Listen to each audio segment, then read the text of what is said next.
Hello everyone, my name is Monique Bryan and I am your success coach. And what does that mean? That means not only am I your cheerleader to get you to the finish line, but I also give you the tools and the roadmap to get there. My background is in helping entrepreneurs build their epic, juicy, delicious business. And I have 10 years plus experience in product development, business strategy, business development, and I've launched 2 startups of my own, and this is now I am my 3rd business, and I absolutely love what I'm doing. And sometimes you got to start a few businesses to get where you want to be, right? So if you guys are out there thinking, what business should I start? What should I be doing? I say try it all, go for it. And when you know in your heart, trust me, you will feel it when it's that thing. I am also the creator of your Juicy Delicious Business 5-week online program, and we are coming to the end of that program right now. We have some beautiful ladies in there rocking their business. We are in the 5th session we just completed last night, and we also did the masterclass last night, which was awesome, with Nicole Williams from Land of Grime, when we were talking about website, your quick and dirty website secrets. So for anybody who missed that, we did record it, so we may be having that available for people to watch. And it was just amazing to go through. And it's really about looking at website from a marketing perspective, not about building code and it's like web design from a marketing and branding perspective. That is her area of expertise, and that's what we focused on. All about turning your visitors to your website into actual buyers. So that ebook will be available by the end of the week. So you can buy the e-guide that she's created through my website, and I will link it in my bio as well. But if anybody missed, hey everybody who's joining, if anybody missed the masterclass, I'm sorry, not sorry. You should have been on that. Okay, good.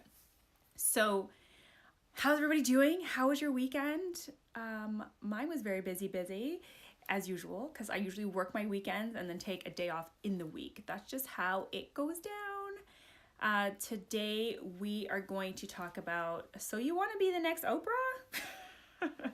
And this is, or basically I'm going to take you through an exercise that I take my clients through, because I find until you know where you're going and who you're trying to aspire to be like, you don't actually know how to curate your message and curate your copy, your branding, what partnerships you take, things like that. So for me, it's like, I want to be a version of Oprah. I wouldn't say I'd like to be like Oprah. It's more of like an aspiration of the things that she's accomplished and how she can now do anything she wants, build anything she wants, and people will follow her and hear what she has to say.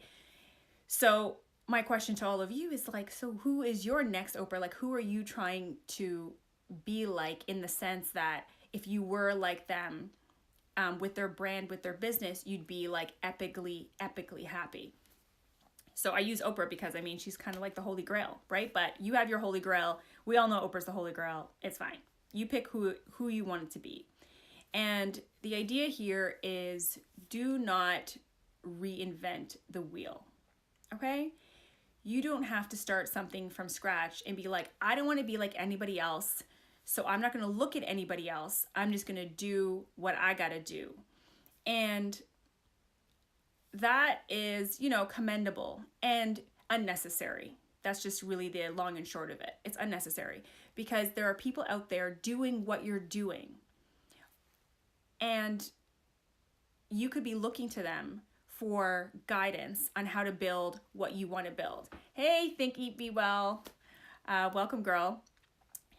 So one of the first things I want to address is people say, well, I don't want to be a copycat. I don't want to copy this person. I don't want to copy that person. And this is not about copying. This is about modeling. And that is an actual business strategy that people use. It's looking at your competitors or looking at somebody who is where you want to be and seeing what are the steps they've taken to get there. And you may not know all the internal steps of their inner workings of their company, of course, but what you can look at is the things that are visible to the general public. So one being their website. You're able to look at their website and see what are the offerings that they have. Okay, so if anybody want to take notes, now would be the time. So if you're looking at a website that you land on, you're like, yes, they're in the same industry I'm in, and their offerings aren't exactly like mine, but they're similar, and how you navigate through the site is how you want to be navigated through on your site. So that is really important for you to take a look at. Yes, take what they do and do it better, absolutely. And looking at what they may be missing, like where's the opportunity for you? What is it they're not offering that you could be offering the customer? Is it like a completely different target market, or, is their customer service the way you would want their customer service to be? And customer service is a big one, right? Because that is like extra value to the customer. When you think about how you're handled when you go on a website or something and you buy something from somebody and the customer service is shoddy, they don't get back to you, or they don't offer refunds, or they're like, oh, well, too bad, so sad, it's your own fault. Like, that never leaves a good taste in your mouth. So if you have somebody that you look to, you want to buy first of all, I would recommend, if you really want to know how their business works, buy their product and track how that interaction goes. If you buy something from them, how long does it take to get into your inbox or get to your home? If it's a physical product, how long does it take from the time you order it? What is the in-between touch points that they offer? Things like that. That is a very telling way of seeing like those nuances in somebody's business that you could apply to your own business or do better. And then looking at how is the packaging when it arrives at your house? Like, is it in some crazy box that you're like, what is this $1.99 box with this beautiful product on the inside? What is there? Is there a thank you note on the inside? Is it handwritten? Is it typed? Is there some personalization associated with it? That is huge. That is huge, huge, huge, right? Those extra special details that a company takes to keep you on as a loyal customer cannot be replaced. They really cannot. So looking at who's doing what you want to be doing, and then becoming a customer of their product is the best way to find out how are they so successful? What are the things that they are doing? And then looking at the language they're using. This is a big one. If they're in your industry, what language are they using to speak to their customer? And if you have the same customer, you want to use the same language. Throughout the industry, whatever industry you're in, the same lingo is used. Because it's targeted. If you're not using that same lingo, you're not going to attract the same customer. And if you have your quote unquote Oprah that you're following and you're using some other completely different type of language, the likelihood of you attracting that type of customer is not very likely. So you want to use the same language they're using, the same keywords they're using. And throughout their website, their content, their blogs, if you buy their ebooks, what are they saying? What are they speaking to? What is their philosophy? This is the best. Studying your competition and then modeling yourself after the competition is one of the key ways to attract the right target customer.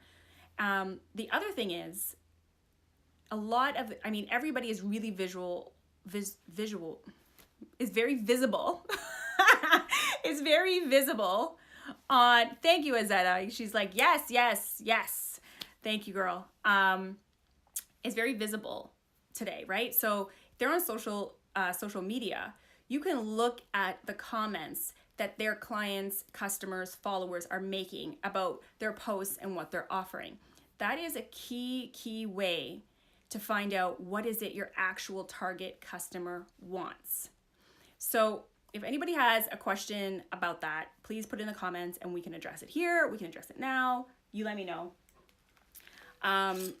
But I think that's a total undervalued resource. The comments people make on people's social media is like key. So if you have people that you're following that's like your Oprah, look at the comments that their customers and clients are making. And then you can go from there and be like, oh, well, they didn't address this comment or that comment. And one thing, if your customers or your clients are saying anything in your comments, you should be addressing it every single time, guys. Because if they took the time to write a comment to you, then you want to acknowledge it, right? Because I mean, that's valuable. They took something out of their time to make a comment for you, and you want to show that they're a valuable member of your tribe, of your community, right? So you want to look at the keywords, you want to look at their website, you want to look at their offerings. What is it they're offering? And what is it you're offering? Hey, Jamila, welcome, girl. And Lemon's Delight. Lemon's Delight, tell us where you are tuning in from. And we're talking about like not reinventing the wheel. It's like everything you've ever wanted to create has been created before, so you don't need to start from scratch. And I advise you not to start from scratch. It's okay, you late girl, you watch the replay, don't you worry. I'm just over here sitting under this damn hot light, catching all kinds of hot flashes over here, okay? It's like, I'm like dying. I will figure this out, I promise. Cute Candace said, any tips for second-year university student that wants to get in the field of digital strategy marketing? Well, one, I would ask, are you studying digital strategy marketing now? That would be my first question. And do you have any background or expertise in that? That would be the first thing I need to know. Northern Virginia, welcome, nice. And Cute Candace, tell us where you are tuning in from as well. And then tell me if you are studying digital marketing strategy right now. Because definitely, I would say if you're trying to get into that field, you need to, one, create like your own epic platform that people have something to reference. No, because if any industry you want to get into or service you want to offer, you want to have some testimonials behind you to say that you've done this. You've created something for somebody else and added value to their business. So if you're doing digital strategy and you're creating the overall framework for somebody to, hey, Liv Travels on, welcome. Hey everybody who's joining. If you're creating a strategy, because that's digital marketing strategy for somebody or somebody's business, then you want to have, they're going to ask like references. They're going to want to see, who have you done this for? So first it's like you need to have a really nice online strategy yourself for your own brand, like online, something to point them to, or you need to have done it for somebody else. So the best way to get started is to do it for free for somebody. Do it for free for a couple of businesses, get at least 3 testimonials under your belt, and then go pitch it and charge for your services. But you've got to show that you've delivered value. And that goes for anybody. It doesn't matter what industry you're going into. You need, whether that's coaching, whether it's somebody using your product, you need testimonials, right? So, because social proof is everything. It's hands down everything, right? It's just like, I'm going to be launching the course again, and you guys are going to want to know, well, how did the people in the course enjoy the course? So I've recorded them. I've recorded what they've said about it. So, and I'm going to share that with you guys so you can see like they actually had, like, this was beneficial to their business. But without that, you're just taking my word for it. And like, why would you do that? You know, I mean, I'm funny and cool, but that doesn't mean that you're going to take my word for it. Candace, I'm a media student specializing in media business, tuning in from Toronto, and the only experience I have is for a society at my uni. Thank you for your answer. Okay, awesome. Oh, you're from Toronto. Toronto's in the house here too. Yes, definitely go and help a business then. If you're going to charge for your services, then you want to get something that's not university or school related, right? Because anybody who wants to hire somebody out of school, they're usually going to charge them less or pay them less to do something because you don't have the experience. So you want to go get the experience. Definitely an internship, I would say hands down would be my first thing. You've interned at a certain company where you can get actual references from. And also to see how a bigger company works, or even if it's a startup, how a whole startup works. Offer your services. Maybe it's a 3-month You offer your services for free. You develop your strategies. You get your references. 100%. So guys, speaking to your audience, checking out the comments and from what they're posting on social media, what are their audience saying to them? What do they want? What are they asking? And then the other thing is, based on their branding, their website, the stuff they're putting on social media. Hey, everybody joining, welcome. It's like, what feelings are you associating with their brand? Like, what are you, the next Oprah? Yes. Jess, is that you? I think that's Jess. What's up, girl? I'm sure Shopamist, welcome. What feelings are evoked when you look at their website, their branding, their copy, right? Like, what is it? Oh, it is Jess. How are you, girl? Long time no see.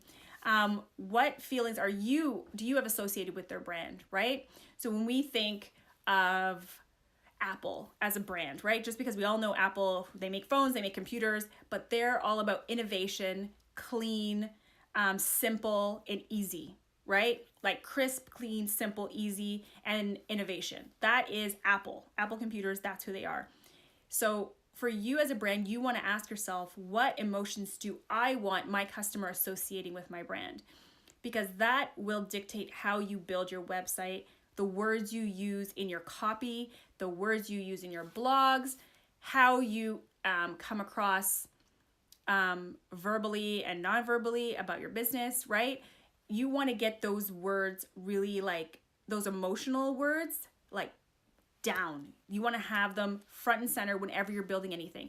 That becomes part of your branding guide. So when you have other people working for you, or you're going to hire someone to do your website, or hire someone to do your social, or even like in Candace, in your case, someone is going to hire you to do their digital marketing strategy. The first thing you should ask them is, do you have a branding guide? Do you have something I can follow that's very clear about what I can and can't do with your brand?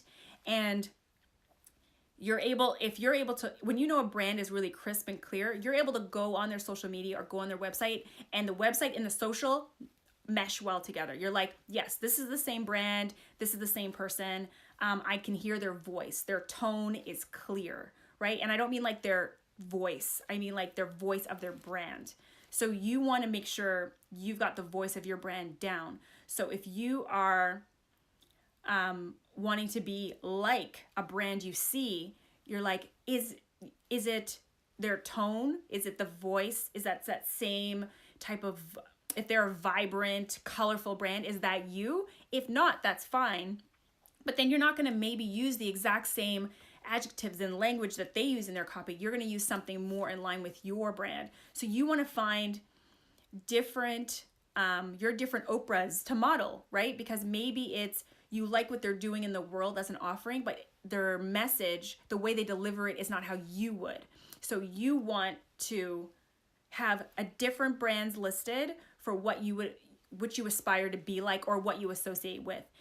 Especially, yes, font style, color, everything. You want to have that on like 1 or 2 pages where you can hand that to somebody and be like, listen, this is who I am. And I actually have somebody going through all of my stuff right now, because she was telling me, you've got these amazing, and if anyone's not on the email list, guys, I just put a video in your email box this morning and you're missing it.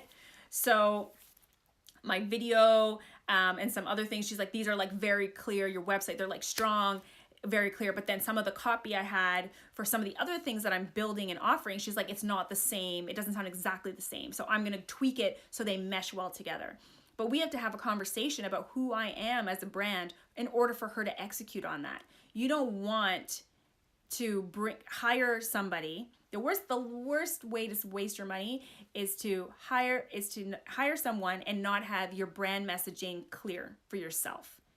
Because they're going to start developing things for you, and you're going to be like, well, this isn't quite right. Oh, well, I need this a little bit more like this. That back and forth starts happening when you're not clear what it is that you want. I mean, unless they're bad at their job. I mean, there are those people too, but nobody can read your mind. So it's your job to come up with your guide for yourself So whenever you're writing copy, whenever you're building a website, you're offering something new, you were thinking about what partnerships, events to speak at, is it in line with what you're trying to say, your messaging, your branding? So, I mean, this whole exercise that I have my clients go through, you want to be the next Oprah. It's long. It takes, we can't do it all in 30 minutes. Let's just say it like that. But those are some points that I want to leave you with. Thinking about the emotions you want to be evoked by the person visiting your website. Not just what you want to feel. What do you want your customers to walk away with? What do you want them to feel about your brand? Guys, buying decisions are not logical, they are emotional. So you want to focus on what emotions do you want your customer to feel when they interact with you online, when they interact with you in person. That is the foundation for building lifelong loyal customers. Consistency with your branding, with your messaging. You want to build the tribe that's going to follow you and what you're offering and how you speak and how you deliver that message. So you've got to speak to them in their language. Okay? Yes. So if anybody has a question about that, you can ask me now. So you want to list out for yourself, what are the websites that I love, aspire to be like, and why you love what you love about them. Write it down. Is it the layout? Is it how they offer their programs? Is it the navigation? Is it easy to navigate? Is it their languaging? Is it how this picture swoops in from one side and there's music and the da-da-da? But you've got to get crystal clear because no one can read your mind. Then you want to be like, who do I want to be like? Why do I want to be like them? What is it they're doing right? What would I do differently? Where is the opportunity for improvement? And you just will yourself in there and you make it happen. The end. That's how we do. So that is all I'm going to leave you with today. Go be amazing. Go rock your business.